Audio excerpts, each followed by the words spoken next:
రెండు ముచ్చట్లు నేను రేవంత్ రెడ్డి గారిని అనేది ఉంది, రెండు చెప్తా. నిన్న ఎవరో వచ్చి ఇక్కడ ఏదో మాట్లాడిందట, ముచ్చనా కొడుకు వాళ్ళని తొక్కి నారదీస్తా. చిన్నపూరు మండల్ నేను 30 ఏళ్ల వయసు నుంచి కేసీఆర్ కాంగ్రెస్ ఓడిపోత తెచ్చి ఎన్టీ రామారావుతో తిరిగి కేసీఆర్ మేము ముఖ్యమంత్రిని చేసినాం. అప్పటి సొంది ఇంతవరకు ఉత్తమ పోరాటం, రైలు రోకో, రోడ్డు రోకో, తిండి లేక తికాల లేక పిచ్చోళ్ళ అవతారం ఎత్తి తెలంగాణ తెచ్చాడు కేసీఆర్. ఇవాళ కేసీఆర్ అన్యాయంగా ముక్తమవుతున్నావు 2 అడుగులు. ఇష్టమున్న మాటలు మాట్లాడతావు. నువ్వు కూడా నా కొడుకు లాంటి వాళ్ళే. నువ్వు 5 ఏళ్ళు గెలిచి మంచి పనులు చేస్తే 5 కాదు 10 ఏళ్ళు గెలువు. కానీ పొగరు పోతున్నా అలా 100 లోతు పొక్కల పెడతా, పెరుగులు తీసి మెడకేసుకుంటా, మనిషి మెడకేసుకుంటాడా, పసుపు వేసుకుంటారా, దయ్యాలు వేసుకుంటాయి.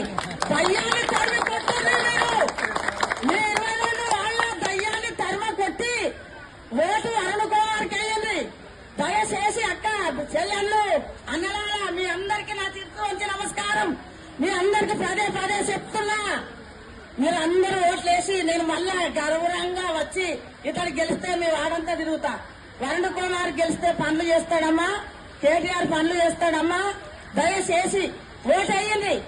వాడేవాడమ్మా కాంగ్రెస్. తెలంగాణలో వచ్చిన కేసీఆర్ది ఇవాళ ముఖ్యమంత్రి అయ్యిండు. కానీ ఈ శేష 5 ఏళ్ళు మంచి పనులు చేసి ఏందమ్మా మీకేం చెప్పండి 2500 ఇస్తా.